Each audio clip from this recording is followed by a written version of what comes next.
All right, Saagar, what's on your radar? Well, as some of you might be able to tell at this point, I've been kind of obsessed lately with the question of how we get out of our current doom spiral of politics.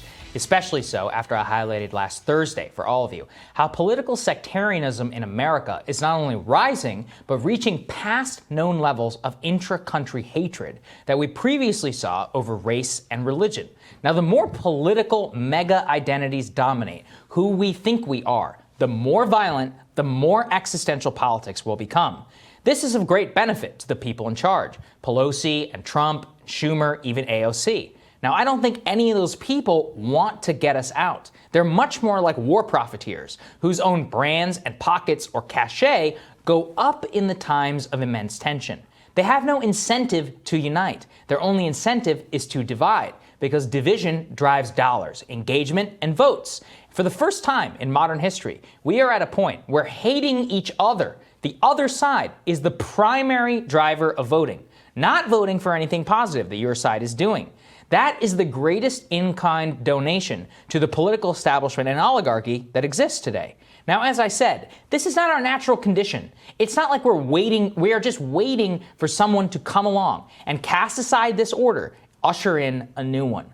This in particular has fascinated me lately. I now have a rock-solid, firm belief that nobody in our current political system can deliver what I'm talking about. It must be an outsider. Americans crave an outsider. Some of you might hate this because it contributes to the, quote, celebritization of our politics. And yeah, there are downsides to that. But if that's what it takes to get us away from some of these people, I'm all for it.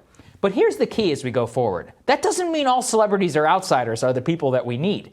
There was nothing worse than Donald Trump becoming president than rich or famous people from all walks of life thinking, well, shit, I guess I could do that too. And for a perfect example of where it all goes terribly wrong is Caitlyn Jenner, the reality TV star, former Olympic athlete who announced that she's running for governor of California against Gavin Newsom in the upcoming recall election.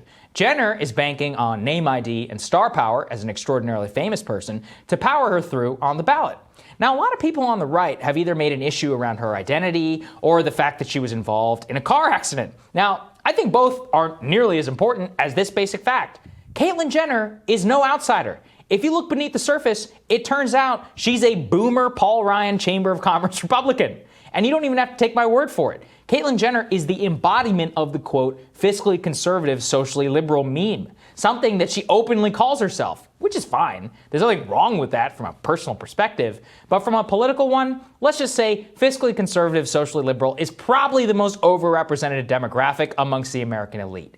If you want real mass popular appeal, you should be fiscally liberal and socially conservative, or fiscally liberal and socially liberal. Fiscal conservatism has no political constituency in America. Caitlyn's announcement only brought up three things: California lockdowns, school closure, high taxes. I'm not saying I don't disagree with that, but I think it tells you a lot that it all lines up with Fox News segments about California from the last year. Nothing about inequality, big tech, housing, all these structural things that Californians are pretty pissed off about. In other words, the problem with Caitlyn Jenner is this: she is an outsider with insider talking points and policy. That's why I think she's going to lose, and I think that's a good thing. I want outsiders to come in with different ideas, different affects, people who scramble the system.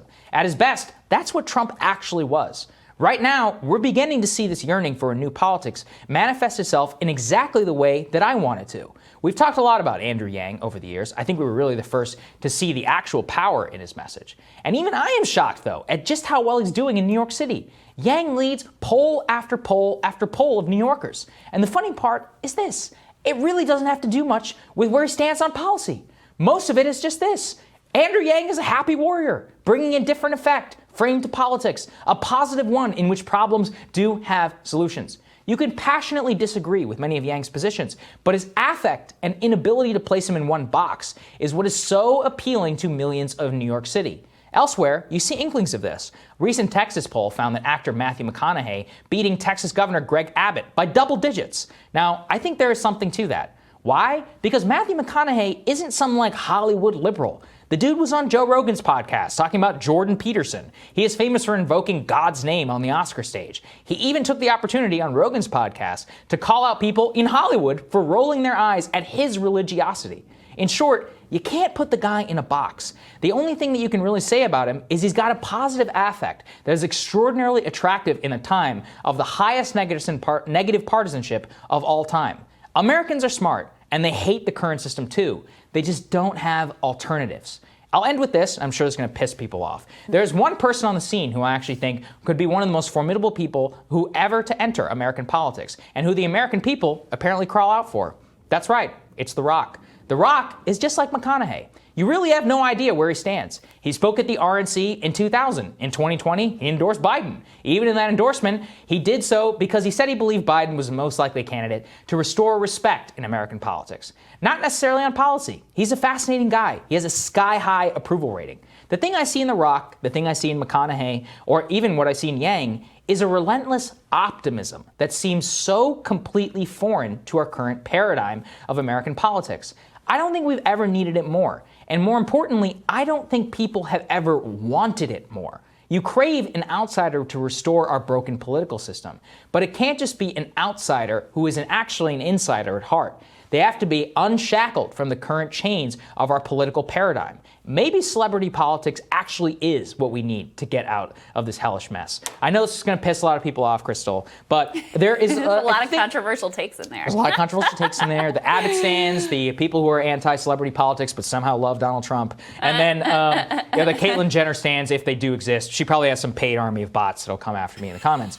But I do actually think this is very important, which is that people were trying to look at Caitlyn Jenner. She's trying to bill herself as an outsider, etc. What separates her from Paul Ryan on policy? Right. Like nothing. Literally nothing. In fact, that's actually like the worst of all worlds. Yeah, it is the worst of all worlds. That right. You're the outsider. Celebrity who's Paul Ryan stand. So you're an outsider. You have a chance to do something different, Yes. but now we're just going to toe the line. We're not. Right. I'm not even corrupt or bought off. I'm just doing it because I want to. Right? Like that's actually that's the worst state of all affairs. So a couple things. I want to distinguish between celebritization of politics in meaning like celebrities running for office versus the thing that I really despise, which is the way that the news media turns regular politicians, be it like Stacey Abrams or hagiography, Beto or Pete or Warren or whoever, into celebrities and give them these like glowing, puffy profiles without actually questioning who they're tied to, what they would do in office, digging into their policy backgrounds, et cetera. That's the part that I have zero use for. Absolutely. For me with celebrities, it just really depends. Of course, you know, Matthew McConaughey and The Rock, maybe, I don't know. I need to know what their politics actually are, right? I guess the thing that you can say about them is that if you don't come up through this incredibly corrupting system that ruins almost everybody who touches it, at least you got a shot. Like, at least you have a shot at doing something different. At least you have a shot at appealing to people outside of these, like, red, blue, tribal, sectarian lines. So I'm open-minded about it, but I need to know more. No, absolutely. I just think if you see that Yang thing that I pulled there, which is that the anecdotal evidence around why New Yorkers love Yang has nothing to do with UBI. They're like, I think Andrew Yang is a nice guy. And one of the things that they say about it is that, you know, it's been a shit year and the guy's happy and he's going out to eat and the way he behaves, I like that. That's it. I mean, that's actually at the base how a lot of people vote. Yes. And that's just not something that you learn to do in your traditional politics, right? Like, how do you fundraise? You fundraise off how the other side is crazy. How do you get media attention? By calling out how the other side is crazy. Left, right, however you want. That is the highest driver of dollars, of engagement, and of votes, especially in a primary system. Now, once you enter that, you're basically screwed, which is why Trump showed that you can basically come on top and you can scramble the whole thing. And I remember people would be like, he's a Democrat, like he voted to Hillary. And he's like, yeah, and I donated to you too. I bought you off. That was a very attractive part of his 2016 appeal. And I think that lies deeply at the heart of where a lot of people are looking for in their votes. That McConaughey poll, I mean, obviously I'm stringing things together, polls, you know, etc. But I do think there is something there for somebody who just behaves in a completely different manner and has a different affect outside of the political system. Of course, policy matters. And as you see with Reagan, doesn't always end up so well. Right. I mean, and Trump, right, he ended up being That's the worst case scenario. Right, he ended up being that outsider with the insider perspective. Right. And so you end up with this like Trojan horse situation that just sells out everybody, most of all your strongest supporters.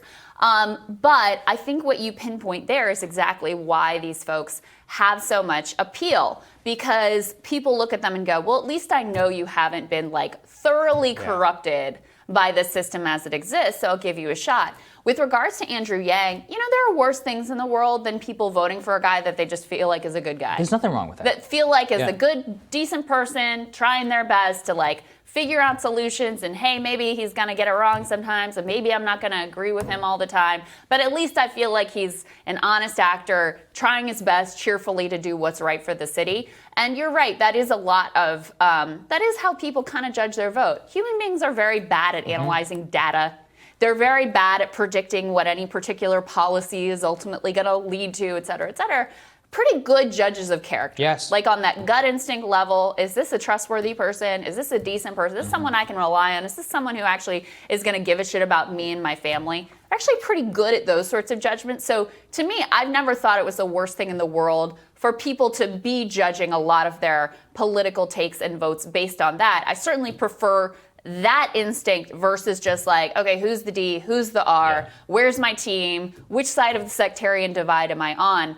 I think the question mark is, once someone like The Rock or someone like McConaughey actually gets in, do they just get turned into that sectarian lightning rod? Because that's what's happened with Trump, obviously. Yes, now he played into it. But I obviously, just because you come in as an outsider doesn't mean you can ultimately avoid becoming just like partisan, dividing, sectarian actor as well. I think if Yang wins, it will show it can be done a different way. I do. And I think that will then set the stage for a new era of politics. Now, I don't know. I could be very optimistic. Obviously, there's no real Republican race, so he doesn't have to run against anybody in New York City. And a primary is a little bit of a different primary is totally different and all of that. But I do think it would be that watershed. And look, if McConaughey runs, it's another great test. I could be completely wrong. I have no idea.